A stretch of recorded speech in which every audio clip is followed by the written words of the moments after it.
Estamos en contacto a esta hora con un gran personaje, tiendo a pensar, sabe muchísimo de este tema. Rafael Harvey fue investigado, fue absuelto, tiene una mirada también de lo que ha ocurrido al interior del ejército, escribió un libro respecto a este tema y creo que tiene mucho que decir. Rafael, gusto en saludarte. Hace muchísimo tiempo que, al menos yo en lo personal, quería conversar contigo porque efectivamente tú tienes una mirada muy clara, didáctica y lúcida respecto a por qué se ha producido esto dentro del ejército, se ha perpetuado.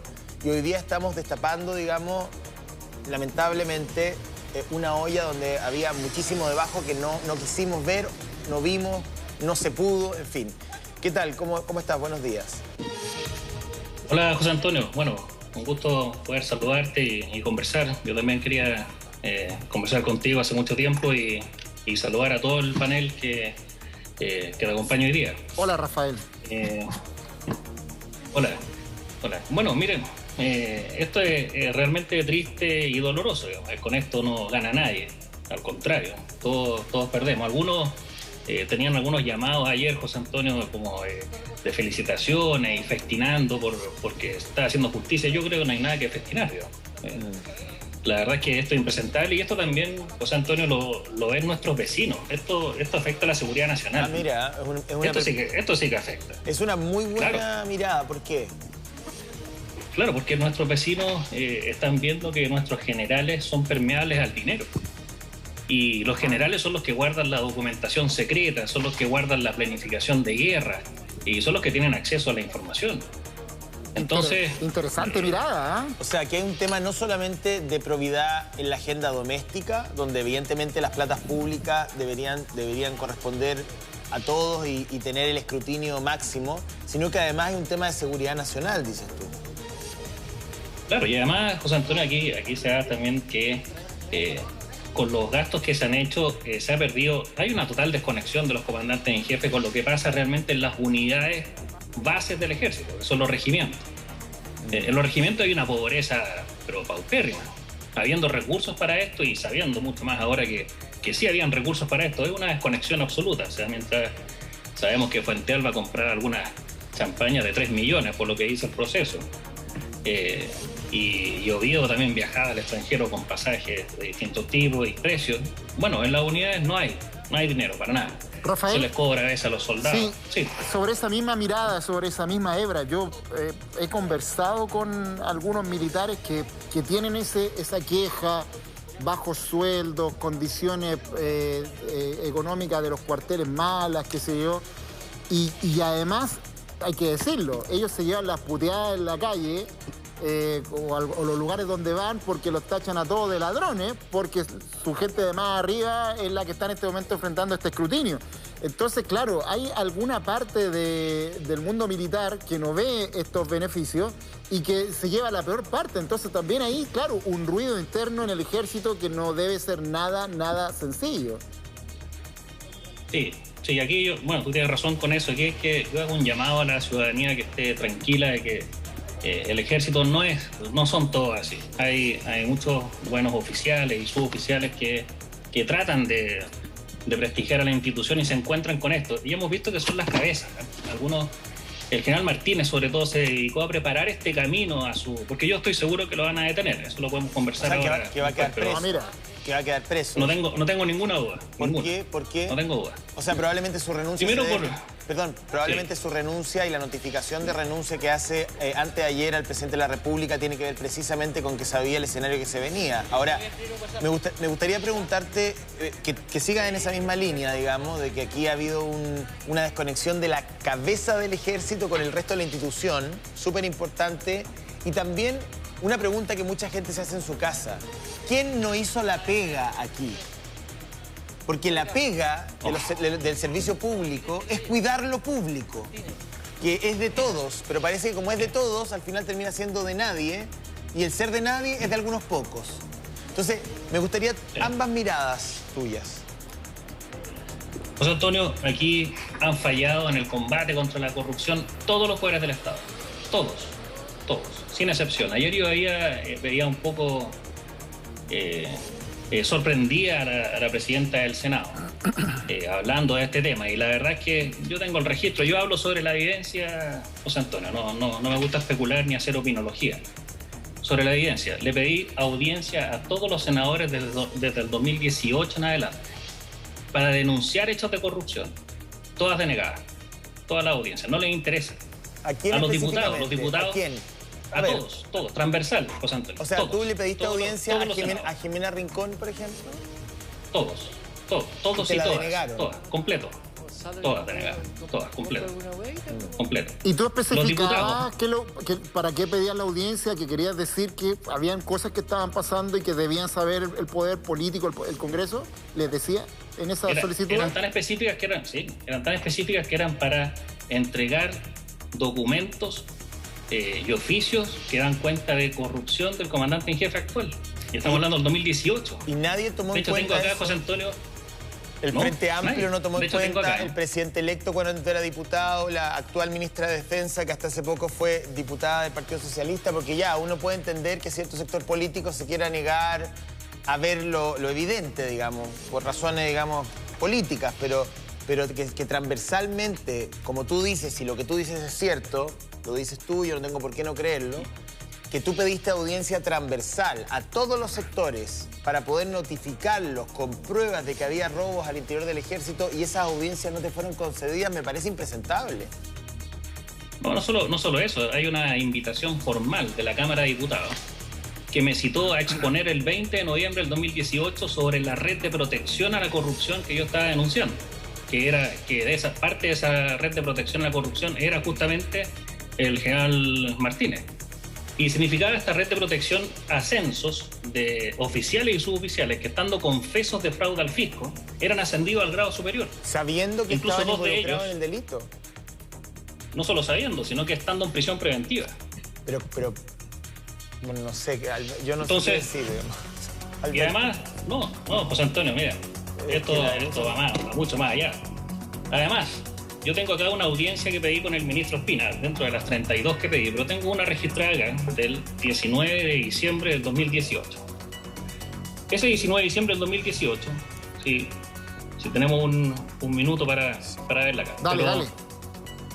Dice, se pretende informar al señor ministro Espina de documentos y oficios que dan cuenta de malversación y fraude en pasajes al extranjero de viajes del comandante en jefe actual, el general Ricardo Martínez Menantó, durante los años 2011 y 2012. Justamente lo que está ahora en el ojo del huracán. Eso fue el 19 de diciembre de 2018. Del 2018, bueno, hace 4 años. 18. No, espérate, dame un segundo. Estamos a 2022. O sea, hace 4 años que se contaba con los antecedentes, que tú, imagínate, si tú contabas con los antecedentes, me imagino que cuántas personas más compartían esos mismos datos. Yo no estoy diciendo que sea cosa juzgada, pero al menos hay un elemento para investigar. Ahora, la ministra Romy lleva 5 o 6 años en este tema, pero que el mundo político no haya querido escuchar, no haya querido ver, por acción o omisión, me parece absolutamente impresentable en una institución además donde hace muy poco se cumple un nuevo aniversario de Antuco, donde los pobres cabros se fueron a morir al sur y quedaron con la nieve hasta aquí. Entonces no me vengan a mí a decir que aquí hay justicia, discúlpenme. En este caso se dan 3 aspectos, José. El primero, evidentemente, es corrupción. El segundo es miedo y una especie de temor reverencial que aún existe en cierta clase política. Con el ejército. Y ha sido así, y de hecho es más con el ejército que con otras ramas de las Fuerzas Armadas. Y lo tercero, y que ahí es donde está la lucha de Rafael, que en Chile no existe protección a los denunciantes. Entonces también mucha gente dice, mira, yo no me voy a meter porque acá la verdad que pierdo mi carrera, pierdo mi familia, recibo amenazas, recién estuvimos con Mauricio Weidel, me pueden espiar, etcétera. Entonces, eso es lo que cuando hablábamos recién de la cultura de la impunidad es lo que lleva a esta cultura de la impunidad. Porque esto no es el ejército de Chile, esto es la cultura, no de la impunidad. ¿Quieres que le ponga otro nombre? Esto es la cultura del ocurro. Porque desde del mal gusto y la chambonada que significó esa casa, si uno lee el artículo de Mónica González, porque ya es el festival del mal gusto, además. Bueno, lleno de mármoles y unas cosas horrorosas, feas. De hecho, entre las malas defensas que se hacen, el abogado Fuentealba en un momento dice, bueno, es que la opulencia no es delito. No, pues señor, esto no es opulencia, esto es corrupción. Un funcionario público se debe a todos nosotros que pagamos nuestros impuestos. No se debe a su función propia. Exacto. Y por lo mismo, esa opulencia también es corrupción. Entonces, esa sobreprotección también es corrupción. Yo creo que hay, cortito, te vuelvo a ti, de lo curro en adelante, y lo curro lo pongo como un momento. Es un hito como un hito, como un símbolo. Pero parecía que de ahí para adelante la casa viene esta de lo curro, cultura. en este semipalacete, digamos como son las cosas, pues. ¿Sí? Y yo no tengo nada en contra de... Yo he ido a matrimonios, ahí está perfecto, pero marca un hito, es una señal de que una casa que fue además diseñada como en un principio... Era la casa del presidente. Era la casa del, en ese momento, general, dictador, presidente Pinochet, digámoslo, que luego se transforma en un bien de uso del ejército en un club. Porque la transforma por el reportaje de la Mónica González, la reita Cauce, que causó indignación no solo en el mundo político, civil, sino que causó indignación en el mundo militar. Entonces, bueno, es que ahí iba. ¿Por qué la avenida Santa María era la única autopista que teníamos? Es que ahí iba yo. Hasta la autopista. Ahí iba yo, porque aquí hay que hacer una diferencia entre el ejército de Chile con su tradición, porque también forman parte del ejército de Chile Carlos Prats y todos los que vinieron para atrás, cuyo nombre no está manchado, digamos. Entonces hay que ser muy respetuoso del ejército. Hay que ser muy respetuoso del ejército. El ejército es una institución fundamental para la democracia. Fundamental. Y el ejército no parte con Pinochet y los que vinieron después. Que a algunos se les olvida, en la izquierda también. Entonces quiero escuchar a Rafael en ese punto, digamos, en esa separación que él hace, que me parece que es muy clara. Sí, no, José Antonio, aquí es el alto mando, y aquí fue muy irresponsable el general Martínez cuando desde el 2018 empieza ya a planificar esta salida, a este fraude, contratando al abogado Jean-Pierre Matus, que actualmente es abogado de la Corte Suprema. Lo designó el presidente Piñera. Bueno, lo contrató el comandante en jefe Martínez, o el excomandante, para tenerlo al lado de él, pagándole 4 millones mensuales, para que le justificara dos cosas. Que esto era un error de prohibición, que nadie sabía que estaba mal quedarse con el dinero de los pasajes y comprar sobre equipaje falso, que solo lo hacían los generales. Y lo otro, justificar el espionaje. ¿Se acuerdan del espionaje del 2019 a periodistas y denunciantes de corrupción? Lo hablamos recién con Mauricio Weber. Operación Topógrafo. Operación Topógrafo. Esas dos aristas tenía que justificar Jean-Pierre Matus. Otras cosas que hizo el general Martínez para tratar de justificar esto fue decir mediáticamente junto al gobierno, acuérdense, a final del 2018, pasamos a retiro, justamente por el cuestionamiento de pasaje y viaje, pasamos a retiro a 22 generales de ejército. Y fue bien bullado, digamos. Pasaron a retiro la mayor cantidad de generales en la historia.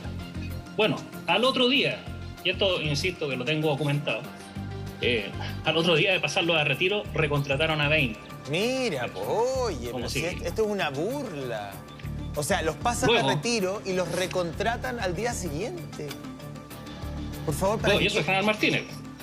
Y ahora el general Martínez... Y luego el año... Bueno, dice que no tiene nada. El año 2019... José Antonio, no, sí, se va a ir detenido, yo no tengo duda, José Antonio.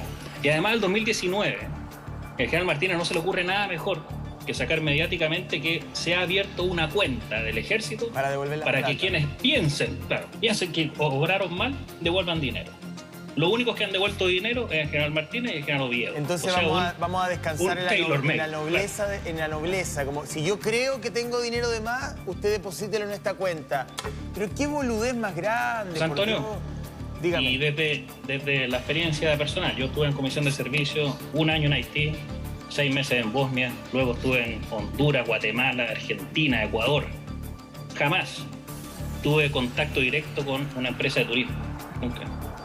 No sé, a mí me entregaban el pasaje listo, toma, ahí se va. En la clase más barata y se acabó, no hay más. Pero no había posibilidad de pasar por Disney, ni malversar fondos, ni hacerme amigo de la empresa de turismo, ni cambiar el pasaje. Ni hacer una escala, nada. No, nada. Así que eso que todos lo hacían, ¿no? Era una práctica generalizada, eso es falso. Sí, esto era la lógica de qué le lleva al cargo. Este es mi sueldo, pero además, ¿qué le lleva?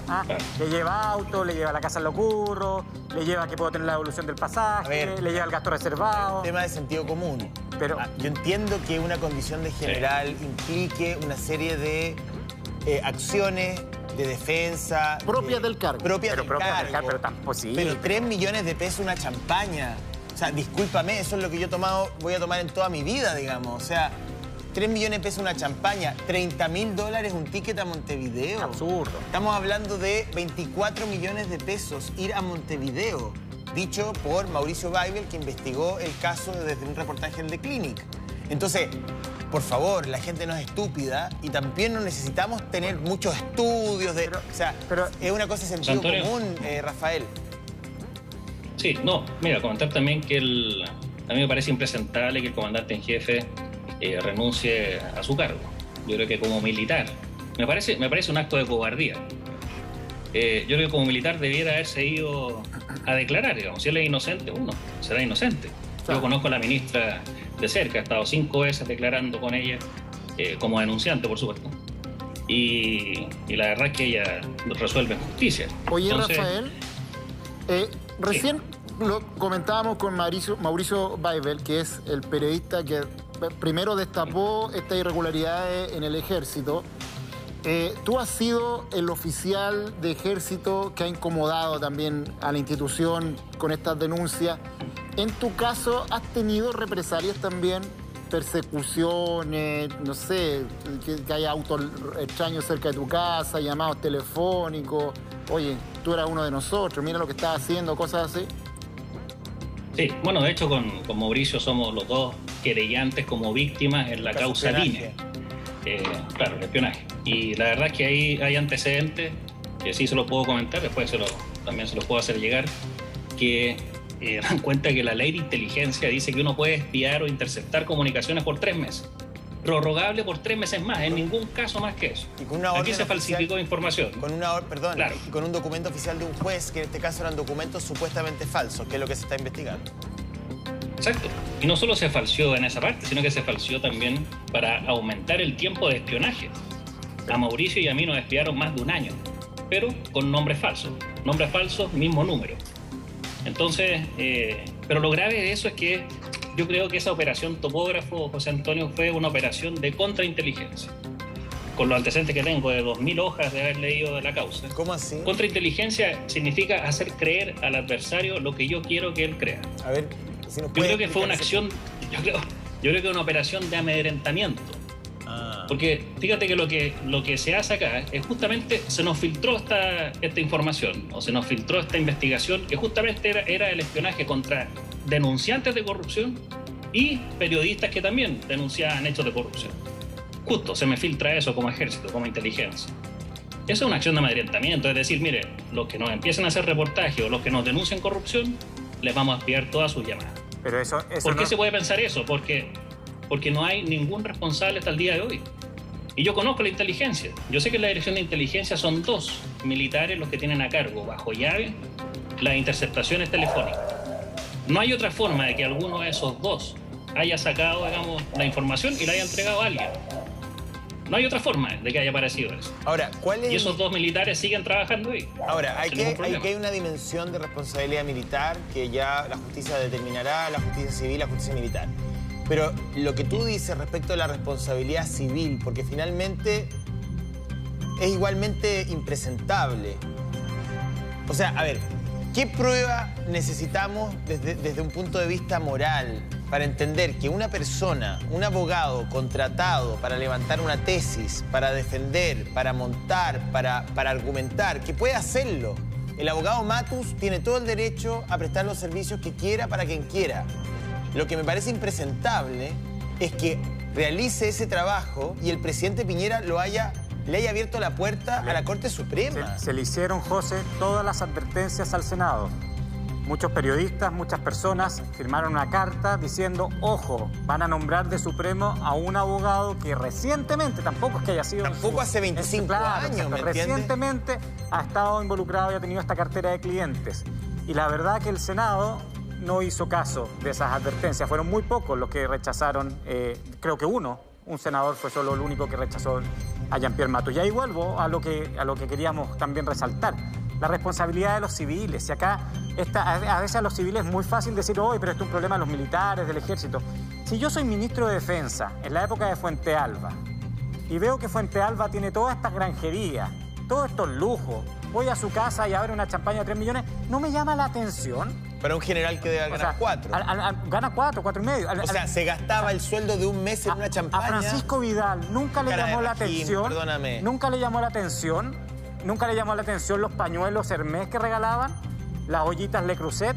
¿Nunca le llamó la atención? No, Pero parece que no le llamó la atención. Pero si la calculadora no miente, o sea, si un general gana en promedio 4 millones de pesos y compra una botella que vale 3 millones, o sea, ¿en qué país vivimos? O sea, ¿cómo es posible que alguien pueda creer que ahí no hay algún tipo de recurso adicional vía corrupción?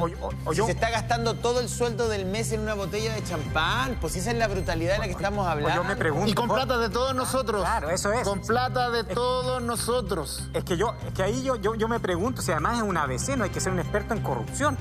¿No le habrá hecho un comentario general, sea más austero? Porque además el ministro de Defensa tiene que haber llegado con su escolta, vive en su propia casa. O sea, por último, envidia le tendrá que haber dado al ministro de Defensa, pero no le pasaba nada. No le pasaba nada. Dejaban absolutamente vista gorda a cambio de una linda chaqueta. Nominales, perdón, pero en términos... Y eso ya es lo que yo voy a decir. Lo que yo voy a decir, como lo voy a poner, yo creo que llega a dar asco. Porque la administración en la cartera de Defensa, desde el 90 en adelante, está en un sector que fue perseguido por militares. Que fue, en muchos casos, detenidos por militares, torturados por militares. Y luego terminan de alguna u otra manera, por acción u omisión, mirando para el lado. El síndrome de Estocolmo. Es realmente asqueroso. Sí, oye, yo quería preguntarle a Rafael Harvey porque no me gustaría que pasara así nomás. Leyéndote bien, Rafael Harvey, escuchándote bien, tú nos estás comunicando, informando, contando que hiciste denuncias respectivas de algunos ilícitos que cometió el general Martínez, que ahora está en el ojo del huracán. Y que estos ilícitos no solo fueron el uso irregular de pasajes. Tú estás hablando de que también el general Martínez cometió otro ilícito. O sea, no solo está el tema de los pasajes, ¿no? No, el general Martínez tuvo también que ver en la línea de mando, era el segundo al mando cuando se produjo la operación Topógrafo. Él también visó y autorizó la operación Topógrafo. Que es la del espionaje a periodistas. La operación Topógrafo es, ¿no es cierto, Alberto? Es una operación de espionaje a periodistas y otras personas no periodistas que han justamente participado en estas denuncias. Pero muy de acuerdo que es una operación de amedrentamiento. O sea, sí. Cuando, y esto pasa, o sea, ¿qué es lo que le pasa a los defensores, a los denunciantes normalmente? O van a su casa, o les interceptan los teléfonos, o les hacen llegar mensajes. O sea, hay distintas formas de amedrentamiento, hasta los amedrentamientos más complejos que se viven en otros países. Afortunadamente en Chile todavía no lo hemos vivido, de ya ataque físico. Bueno, esto es una forma de decir, mire, ¿saben qué? Cállense, sabemos sus secretos, y ojo que los estamos siguiendo. Pero no saben con quién se encontraron. Si yo a Mauricio Weibel lo he acompañado desde que estaba escribiendo el primer libro. A Mauricio no lo van a amedrentar. A Rafael y a otros que no los puedo nombrar porque son denunciantes anónimos, no los van a amedrentar. Pero esto viene de todos lados. Discúlpame, esta es la cochinada misma. O sea, cuando un senador de la República justifica los amedrentamientos contra una fiscal como la fiscal Chong, estoy mezclando cosas, pero estamos todos en un mismo país. Entonces, la verdad es que no hay respeto por la probidad. No hay respeto por el espacio público. Hay una suerte de cultura subterránea que hace a Chile un fundo donde cada uno quiere hacer lo que quiere, sin el respeto a los demás, sin respetar la jerarquía, sin respetar la transparencia. Y eso tiene que ver con el mundo civil y militar y tiene que ver con la derecha y con la izquierda, que unidas jamás serán vencidas, como decía Parra. O sea, ahí lo importante es que cómo damos la vuelta a la llave. Porque no tenemos por qué estar condenados a la corrupción. Y eso yo creo que es también un mensaje importante. A veces analizamos lo negativo, pero analicemos los positivos. Analicemos también que hoy día, por lo menos en Chile, se pueden efectivamente perseguir estos delitos, que las penas han aumentado y que efectivamente tenemos que ganarle el combate a la corrupción. Si acá no estamos condenados a ser corruptos, porque si damos esa imagen, lo único que estamos haciendo es condenando a nuestros hijos a un futuro mucho peor, porque la corrupción finalmente es la que empobrece, la corrupción mata, la corrupción es la que genera peores instituciones. Rafael. Y termina con un peor país. Te escucho. José Antonio, solo para dar el punto en la responsabilidad civil. Desde que tuve los antecedentes de los viajes irregulares del general Martínez, esto fue el 2018, no, al principio de 2018, empecé, insisto, intentando con los diputados, después con los senadores, sin mayores respuestas. Después intenté 58 audiencias con el presidente Piñera. Me acusó recibo de todas y me respondió un encargado de la presidencia con cartas formales, con timbre. Hemos tomado nota de su carta. No lo podemos recibir. Y 32 audiencias con el ministro Ospina entre octubre de 2018 y septiembre de 2019, todas denegadas. No le interesaba saber qué hacían sus subordinados, no le interesa. Además, yo hice una denuncia el 20 de junio del 2016 contra el comandante en jefe de la época, que era el general Oviedo, actualmente procesado por 4.500 millones de Humberto fraude. Oviedo. Hizo una denuncia en contra de él, del capitán Harvey, al ministro de Defensa de la época, para denunciar al general Oviedo. Son alrededor de 20 hojas con antecedentes, y no es fácil hacer una denuncia dando servicio activo, y el comandante en jefe también. Le llegó al Ministerio de Defensa. Pregunté por la resolución o qué pasaba el año 2018, qué pasaba con el reclamo que hice y la denuncia por corrupción contra Oviedo en el Ministerio de Defensa. Y durante la administración del exministro de Desbordes me mandan un certificado de búsqueda de que está extraviado. Entonces son distintas señales que uno dice, ¿cómo uno hace una denuncia y se extravía? Si aquí lo que tiene que pasar es tomar acciones o incluso tomar alguna acción contra alguna denuncia temeraria, que eso sí que lo hace. Porque ha habido cuando alguien no puede comprobar. Porque hay un pacto. Pero a ver, ¿creen que la ciudadanía es tarada? O sea, sí, yo soy especialmente estúpido, pero creo que la mayoría de las personas son mucho más inteligentes que yo. Y si yo logro ver que aquí hay un pacto tácito, me imagino que la ciudadanía lo entiende mejor. Hay un pacto. Ha habido pactos desde el 90 en adelante, no solamente en materia de derechos humanos, porque nos quedamos con los pactos de silencio, pero parece que los pactos de silencio tenían una interpretación un poquito más amplia que solamente los casos de violaciones de los derechos humanos. Hubo pactos de silencio respecto de todo. Y uno entiende que durante los primeros 4 años del presidente Elwin había un riesgo evidente de retroceder en materia de logros democráticos, pero de Frey, de Lagos, Bachelet, de 2 periodos de Bachelet, mi querido amigo Francisco Vidal, gran panelista de Chilevisión, a uno le gustaría conversar con él también del tema. Obviamente, y con todos los que vinieron después. La propia Bachelet, ¿dónde nace el liderazgo de Bachelet? En la cartera de defensa. Arriba del tanque. Entonces, si los ministros de defensa del Poder Civil nunca les pareció nada extraño, nunca les pareció extraño que el señor Fuentealba tuviera un número importante de autos Audi que valen en promedio hoy día 30, 40. 50 millones de pesos de ahí hacia arriba, porque no tenía un City Car. Entonces, si eso a Bachelet, Lagos, todo en su contexto no les pareció extraño, quiere decir que había un pacto por acción o por omisión de no meterse con el ejército. Uno puede entender, durante los primeros 4 años, 90-94, puede entender además que había una suerte de esfuerzo por esclarecer las terribles violaciones a los derechos humanos a través del informe Rettig y el Ahí informe estaban todos Baños. los énfasis. Ahí estaban los énfasis. Uno puede entender la mesa de diálogo, uno lo puede entender. Entendí. Pero el año 90, estamos a 2022. O sea, soy malo para las matemáticas. 32 años.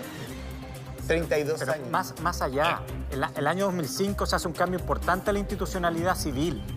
Y desde el año 2000 a las materias anticorrupción, por ejemplo, respecto a gastos reservados. Pero al ejército en estas materias no se las tocó. Y esto es lo que se les da vuelta con la justicia militar. ¿Sí? ¿Por qué cuando se hizo la gran reforma de la justicia no se metió la justicia militar? Porque la justicia militar no los tocaba. Hoy día que la justicia militar los toca, porque está la ministra Rutherford, efectivamente ya no me gusta. Y esas son las cosas que efectivamente hacen que al final la olla estalle. Y acá un mensaje, o sea, la verdad siempre tiene su hora, lo dijo el expresidente Frei Montalva el año 58, la verdad siempre tiene su hora, la verdad sale a la luz. Y eso siempre es muy importante, que sepan que los pueden pillar. Y que hay gente valiente como la ministra Rutherford, hay denunciantes valientes, hay periodistas valientes. O sea, no que está todo también perdido, van a ser. No está todo perdido. Bueno, está para nada. Rafael. Rafael, tú eres una figura especialmente incómoda para el ejército. Y no voy a solamente referirme a la operación de espionaje de la cual habría sido objeto, sino que me imagino, digamos que ha habido muchas situaciones en lo personal. Yo te sigo en redes sociales, conozco tu trabajo, lo observo. Muchas veces nos hemos comunicado a través de los sistemas de mensajería, donde tú, la verdad es que has hecho un trabajo casi como Romy Rutherford. O sea, tú tienes antecedentes a tu haber bastante contundentes.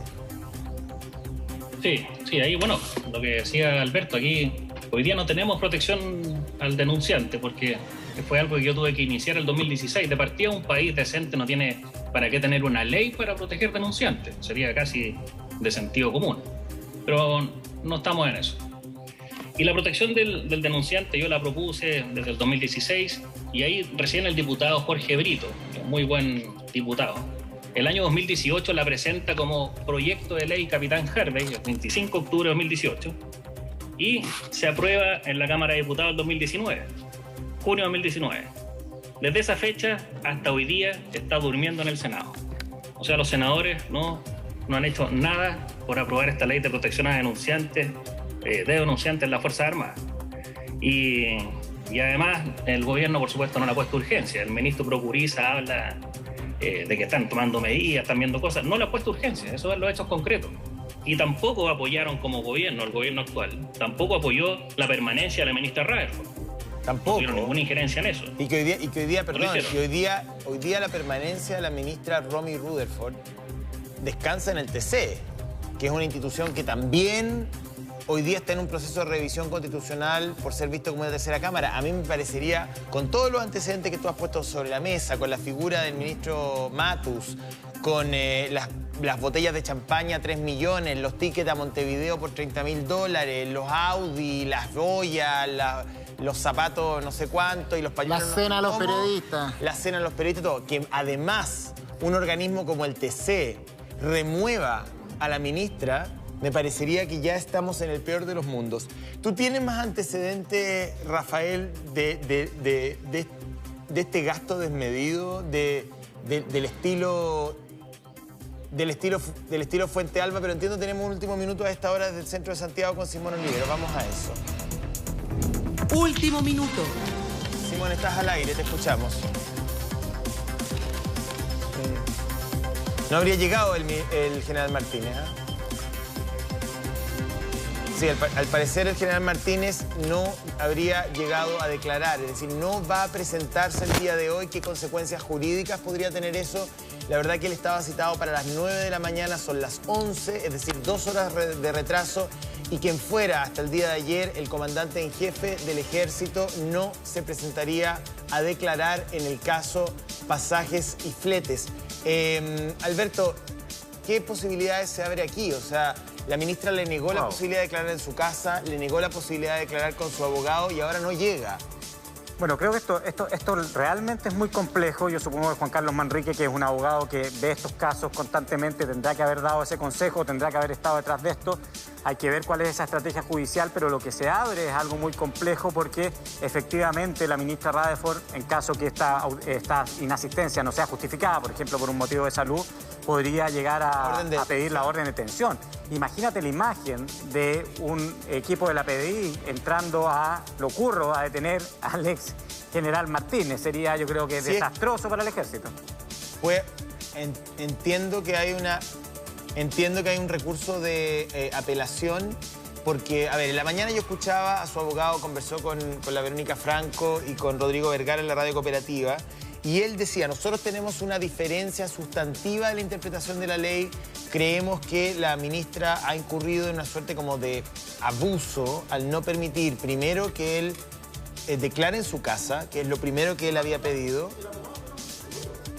Y en segundo lugar, que lo haga en compañía de su abogado. La ministra dijo, no, quiero que venga como todos los demás y quiero que esté solo para conversar con él. Lo que pasa que, bueno, que acá es el boomerang que hablábamos de la justicia militar. La justicia militar es profundamente injusta y efectivamente uno podría analizar si la justicia militar está acorde a los tratados internacionales de derechos humanos y ese ha sido un tema de muy largo debate, porque efectivamente en la justicia militar se da este principio absolutamente inquisitivo, en el cual, por ejemplo, el derecho a guardar silencio, se puede declarar sin abogado, por otra parte es inquisitivo, es el mismo juez el que investiga y falla. Entonces, tengo dos preguntas que hacer y que se las voy a plantear a Simón y al resto del panel. Primero, ¿cualquier persona puede pedir declarar en su domicilio o él lo hace en su calidad de general?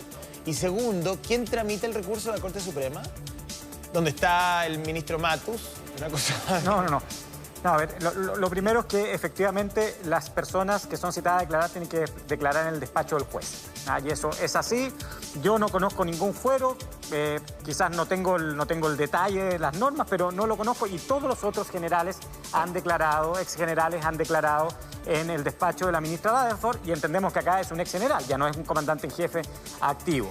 Y respecto a lo otro, tendríamos que ver de qué recurso se trata. Quizás debe ser un recurso de reposición que quizás es ante la misma ministra. No lo conozco y sería bueno que ahí lo aclarara la defensa del general Martínez Menantón. Antonio. Último minuto. Mira.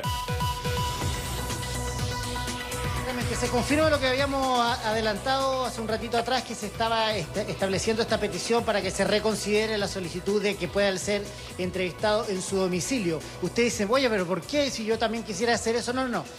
Pese a que él renunció a su cargo de comandante en jefe del ejército, el fuero se le extiende por 3 meses. Por eso que se está aludiendo a esa figura para que él pueda ser eventualmente citado a declarar en este lugar, que era el ideal. Romy Rutherford llegó tempranito, antes de las 8 de la mañana, la citación era a las 9 y en buen chileno la dejaron plantada. Hay que decirlo con todas sus letras. Esto tensa aún más las ya tensas relaciones entre Romy Rutherford y el defensor del abogado. Hay que ver qué es lo que pasa. Vamos a un corte, volvemos, porque esto está cambiando en cualquier momento. Nos quedamos con imagen en vivo.